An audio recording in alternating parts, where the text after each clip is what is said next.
Hello friends, welcome back to my new blog. आज है शिवरात्रि। सबसे पहले आप लोगों को महाशिवरात्रि की ढेर सारी बधाइयाँ। तो आज हमारे यहाँ भंडारा भी है और शिवरात्रि की आप लोगों को बेस्ट विशेस की इस शिवरात्रि आपका जो आने वाला जीवन है वो प्रेम परिपूर्ण रहे, क्योंकि भगवान शिव और पार्वती प्रेम का प्रतीक समझे जाते हैं हिंदू धर्म शास्त्रों के अनुसार। तो मैं चाहती हूँ कि उनकी कृपा बनी रहे और आपका जो जीवन है, आने वाला जीवन है, वो प्रेम परिपूर्ण रहे। अभी तक नहा लिया है, फिलहाल मेरा व्रत नहीं है। बहुत सारे लोग होंगे जिनका व्रत होगा। एंड दिखाती हूँ कैसा भंडारा स्टार्ट हो गया है। तो सामने टेंट लगना स्टार्ट हो गया है, वहां पे पूरा जागरण होगा आज रात में। जो ये जगह है वो मैं आपको रात में भी दिखाऊंगी। और यहाँ देखो पूरा एकदम चल रहा है काम, कटना वटना। वैसे मैंने भी बहुत सारा काम करवाया, लेकिन अभी मैंने नहा लिया है। तो ये सारा सब कटा हुआ है और वहाँ चल रहा है खाना बनने की एकदम तैयारियां हो रही हैं पूरी।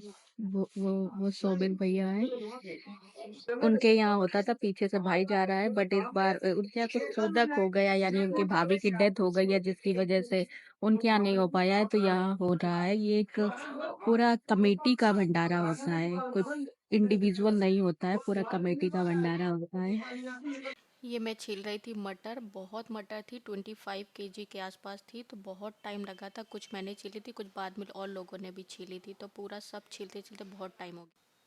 फिर ये हम लोग काट रहे थे आलू। उसमें हम थे, शिवम थे और ये गोपी था। तो हम तीनों लोग आलू काट रहे थे। बहुत टाइम हो गया था, मतलब रात में ही हम लोगों ने पूरी प्रिपरेशन कर दी थी। क्योंकि हर बार क्या होता था, थोड़ा सा भी अगर भंडारा लेट हो जाता था तो लोग बोलते थे कि मैं भूखा आ गया या ये हो गया। तो इसलिए हम लोगों ने रात से ही प्रिपरेशन स्टार्ट कर दिया था। और ये 13वां साल है इस भंडारे का। तो इस वजह से हर साल हम लोग कुछ ना कुछ इम्प्रूव करते हैं। पिछली बार से इसलिए ये इम्प्रूव किया था कि इस बार रात में ही सब कुछ स्टार्ट। ये दिव्यांश था, दिव्यांश ने भी साथ में मटर छिलवाई थी। और वैसे बहुत सारे लोग थे, कुछ लोग नहीं आ पाए हैं, मतलब मैं वीडियो नहीं शूट कर पाई थी क्योंकि मैं इधर आ गई थी। तो वो लोग ये ना सोचे कि उनका कोई एफर्ट नहीं दिखाया गया है, उन्होंने भी बहुत काम किया है। सभी के सहयोग से ये सब हो पाया है, सबसे पहली बात ये है। तो सबका अपना अपना सही। ये पूरी रात में ही हम लोगों ने इतनी सारी सब्जियां कट कर ली थी। पूरा बहुत सारी सब्जियां थी। और ये आ गए थे भोला भैया, जिन जो भोला भैया भी हेल्प करवा रहे थे। और ये शिवम था, शिवम भी हेल्प करवा रहा था। सब लोग अपना अपना कर रहे थे। वो जो सामने बैठे हुए हैं उनमें से जो लेफ्ट में है कुर्ता पजामा पहने हुए हैं, वो हमारे मौसा हैं। और साथ में जो इधर पैंट शर्ट पहने बैठे हुए हैं वो रामपाल अंकल जी हैं। इन्हीं के यहाँ वैसे भंडारे का पूरा आयोजन हुआ करता था हर साल से, लेकिन कुछ सूदक होने की वजह से इस बार इस तरफ ट्रांसफ़र कर दिया गया है। तो ये पूरा कमेटी का भंडारा है और आशा करती हूँ कि चलता रहे लंबे समय तक। ये सुबह सुबह उठ के मैंने मिर्च पूरी तोड़ के और मुझे पीसना था, यही मेरी ड्यूटी दी गई थी। ये इतनी सारी मिर्च थी जो कि मुझे पीसने को बोला गया। मुझसे पहले बोला गया कि इनको कूटो। हमने कहा नहीं भैया, कूट तो नहीं पाएंगे, हम ऐसा करते हैं मिक्सी में पीस के ले आते हैं। तो भैया बोले कुछ भी करो ये, लेकिन तुमको ही करना। हमने कहा ठीक है, हम करके देते हैं आपको। फिर ये रात में ही हमसे कराया गया था पूजन। मतलब पूजन क्या, दीप जलवाया गया था। जो कि होता है ना कि जब कभी खाना बनता है तो खाने के पहले हम अग्निदेव को पूजा माने, या खाने से पहले एक कलश रखा जाता है जिसमें आपको दिया जलाना होता है और कुछ पैसे वैसे जो भी आपको रखना होता है वो सब इस बार मुझसे ही करवाया गया था। तो फर्स्ट टाइम किया था हमने। हवा चल रही है ना। और यहाँ पे हवा बहुत हवा ज़्यादा चल चल रही रही थी है, तो ये तुम ढंग ऐसा से पूजा जल नहीं खड़ी रहो पा रहा सामने। था। ये थे हमारे हलवाई भैया जो कि खाना वाना बनाते हैं। और पीछे भी गुज रहा था आटा। सब लोग जो महिलाएं थी वो आटा गूंद रहे थे। ये थे मनीष भैया जो कि रात से ही आ गए थे। तो सुबह सामने जो दिख रहे हैं वो पापा और रामपाल अंकल जी थे, पूरी व्यवस्था में लगे हुए थे। मतलब बहुत सच में एफर्ट पड़ते हैं एक भंडारा करवाने में, पहली बार जाना। ये पूरा सुबह तक सब्जी वगैरह रेडी हो गई थी। तो इतनी सारी सब्जी बना हुआ था सारे भगवानों का। जब हम लोगों को भोग लगाने के लिए जाना था, ये शिवम और मनीष गूंद रहे थे आटा। बशर्ते इन्होंने कभी आटा घर में नहीं गूंदा होगा, लेकिन ये है कि भगवान के नाम पे ये लोग यहाँ करवाते हैं आके, तो दिल से शुक्रिया है। इसके बाद ये सारी आ गई थी महिलाएं, आई मीन हमारे मोहल्ले की पूरी आंटी दीदी वगैरह। तो वो बेल रही थी पूड़ी, जिसमें सबके घर से कुछ ना कोई ना कोई आता ही है करवाने के लिए।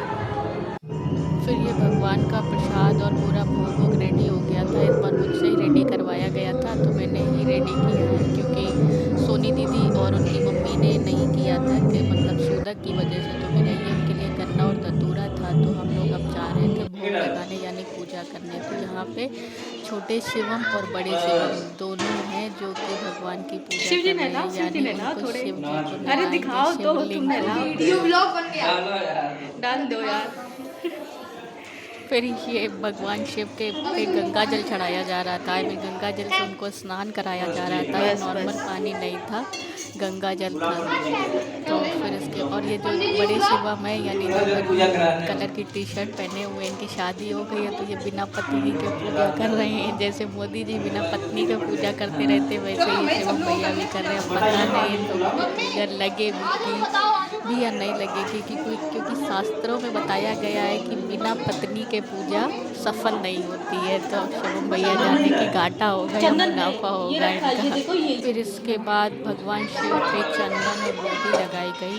ये चंदन वो चंदन नहीं है जो पेड़ वाला चंदन होता है, फिलहाल काम चलाने के लिए जो मार्केट में चंदन आता है वही चंदन था। तो चंदन भगवान शिव पे इसलिए लगाया जाता है क्योंकि चंदन जो होता है वो ठंडा होता है, और जब भी कभी हम बहुत स्ट्रेस में होते हैं या नॉर्मल, चंदन हमारे दिमाग को थोड़ा सा शांति प्रदान करता है, थोड़ा सा ठंडा रखता है। इस वजह से चंदन का प्रयोग किया जाता है। कोई ऐसा रीज़न नहीं है कि भगवान शिव को चंदन लगा के बहुत अच्छा लगता है। वो एक आविष्कार है या हिंदू मेथडोलॉजी में जिसकी वजह से चंदन का प्रयोग किया जाता है। और भगवान शिव जो थे वो बहुत क्रोधित मतलब रहा करते थे, क्योंकि वो बहुत ज़्यादा, जब भगवान शिव के बारे में आप पढ़ोगे तो यहाँ भगवान शिव के बारे में मैंने बहुत पढ़ा है, तो देखा है कि भगवान शिव ना झूठ बहुत कम बोले हैं। मतलब झूठ कम क्या, मुझे लगता है कि मुझे मिला ही नहीं उन्होंने लाइफ में झूठ क्या बोला था।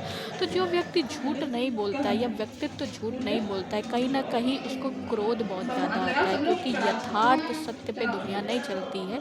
इसीलिए भगवान कृष्ण ने पूरा अपना महाभारत दिखाया, या कृष्ण का जो अवतार है वो एक वर्क लाइफ बैलेंस है शब्दों का, कि झूठ भी बोलना है सत्य भी बोलना है, लेकिन जो कि भगवान शिव कभी झूठ नहीं बोले हैं। तो इसलिए उनको बहुत ज़्यादा गुस्सा आता था, जिसकी वजह से वो शायद अपने आप को कंट्रोल करने के लिए चंदन का प्रयोग करते थे, अपने आप को शांत रखने के लिए चंदन का प्रयोग करते थे, जिसकी वजह से ये चंदन चढ़ाने का एक रूल, मतलब रूल क्या, एक विधि बना दी गई है कि चंदन भगवान शिव को पसंद है। फिर ये मम्मी ने और सब लोगों ने डाला था दूध, और ये पंचमेवा था जिसको, उसमें भांग भी थी, एक तरह से भांग ही थी वो, जो कि भगवान शिव पे चढ़ाई जाती। फिर धतूरा वगैरह डाला गया था, मतलब रखा गया था। फिर इसके बाद रखा गया केला रखा गया था।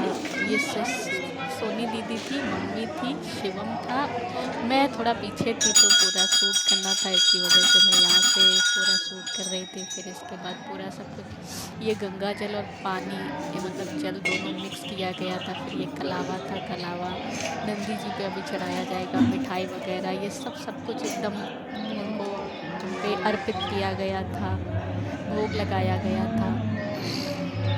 ना ना इधर है साहब, फिर भेजो कर इसके लेने बाद ये सारा सब कुछ पूजा पाठ होने के बाद में हम लोग आ गए थे, वो पूरा हुआ यहाँ से। फिर इसके बाद यहाँ से स्टार्ट होती, या तो ऐसे करो या तो ऐसे करो, नीचे करो, दो में से एक करो, क्योंकि फिर आता है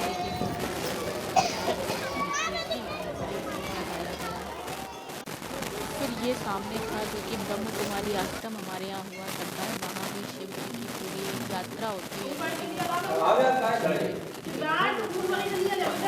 का एक डेडिकेशन होता है भगवान शिव के लिए, तो वो लोग डेडिकेटेड होकर समर्पित होते हैं भगवान शिव के लिए। फिर इसके बाद वहाँ इवन वहाँ तो भगवान शिव के साथ जो ब्रह्म की कुमारियाँ होती हैं उनका विवाह भी होता है, जो कि काठमांडू में हुआ करता है। एक बार मुझे बताया गया था कि वहाँ जाने के लिए मैं जाती रहती हूँ। फिर इसके बाद यहाँ पे मम्मी और शिव सोनी दीदी पूजा कर रही थी। फिर इसके बाद ये थे हमारे शिवलिंग का भगवान शिव का शिवलिंग। फिर यहाँ पे पूरा सब कुछ चढ़ाया गया, पूजा पाठ हो गई, सब कुछ अर्पित किया गया। फिर मम्मी ने स्टार्ट की यहाँ से आरती, तो भगवान शिव की आरती की गई। तो ब्रह्म कुमारी जो मंदिर है उसी के अंदर से इस मंदिर का रास्ता है। तो हमारे मंदिर में खत्म होता है, फिर हम लोग रिटर्न में आ गए थे। हमारे हमारे साथ जो महिलाएं गई थी उन्होंने जिनको मैं ये जो लेफ्ट में नहीं लेफ्ट में जो रेड साड़ी में वो इनकी वाइफ है, और जो दूसरी साड़ी में उनकी वाइफ है। फिर ब्रह्मा यहाँ से विष्णु सदाशिव हर अंगीकारा ओम जय शिव ओंकारा। इस तरह से आए थे, हर बार वैसे अलग अलग आते हैं, बट इस तरह से आए थे कि आमतौर पर अगर पति पत्नी को ऐसे देख ले जेठानी और उनका समाज हमारे पता आते ऐसी ऐठ जाएंगे क्या करें भगवान शिव और पार्वती को ऐसे देख लेते संजय दत्ता की आरती करने के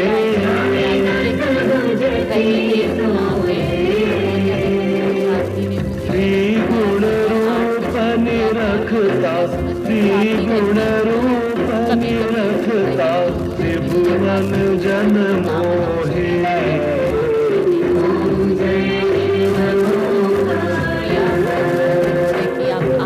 अक्षमाला वनमाला मुंडमाला हारी सनकादिक गणुराधिक सनकादिक गणुराधिक भूतादिक संगे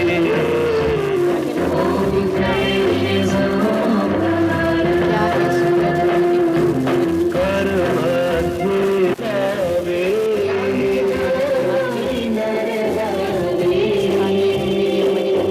कहत शिवानंद स्वामी कहत शिवानंद स्वामी सुख संपत्ति पावे। अच्छा लगता है काफी अच्छे से ऐसा ऐसा ऐसा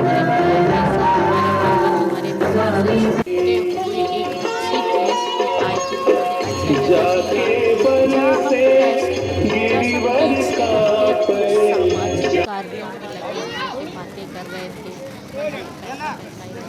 मैंने खाया खाना ग्रहण करने को मिला काफ़ी लंबे समय के बाद। वैसे मैं जब भी टाइम होता है मैं इस्कॉन चली जाती थी, खासकर बैंक में लास्ट टाइम में तब गई थी। उसके बाद जब भी मेरा कभी खाने का मन हो मैं गुरुद्वारे निकल जाती थी, साथ खा लेते हैं जाके गुरुद्वारे चले जाती। बैंगलोर में मैं इस्कॉन जाती थी क्योंकि वहाँ प्रसादम का प्रसादम मिलता था। फिर ये शाम रात हो गई थी जो कि जागरण स्टार्ट हो रहा था, तो हमारे सारे चीफ गेस्ट थे जिसमें से संजय मामा थे सभासद है। उसके बाद संजीव दत्ता थे, संजीव दत्ता के बाद ही हमारे एक प्रधान जी हैं पैंट पहने हुए वो प्रधान जी हैं जिसके अपना बहुमूल्य समय निकाल के हम लोगों के बीच उपस्थित हुए थे। बहुत शुक्रिया उनका दिल से। उसके बाद चुनाव के हमारे राम भैया ये जो चलते हुए गए हैं ये जो भी बहुत अच्छे। और सबसे बड़ी बात ये कि इस भंडारे में ये जो पूरे हिंदू मुस्लिम लोगों की जो सोसाइटी है वो मुस्लिम और हिंदू दोनों लोगों के बीच की सोसाइटी है कि हो सकता है हमारा घर हिंदू है तो पड़ोस का मुस्लिम है। और यहाँ ऐसा नहीं होता है कि मुस्लिम भैया बिल्कुल भी सहयोग नहीं करते हैं, क्योंकि बहुत सारा काम था तो कई जगह पे मैं पूरा टाइम कैमरा लेके नहीं खड़ी हो पाई हूँ। तो उसके लिए ये नहीं कि उनका सहयोग नहीं था, हर कोई सहयोग करता है। कि फिर ये संजीव दत्ता के कुछ प्रवचन थे, यानी वचन सुंदर वचन जो उन्होंने स्टार्ट किए थे। और भी जितने बच्चे हैं हमारे तो शुक्रिया अदा कर रहे थे पूरे कि ये जो अरेंजमेंट है वो चलता रहता है, मैं क्या चलता रहेगा हमेशा। फिर ये श्री कृष्ण राधा की झांकियाँ और पूरा अंत तक गया था, अंत तक गया। ये लगभग कैरेक्टर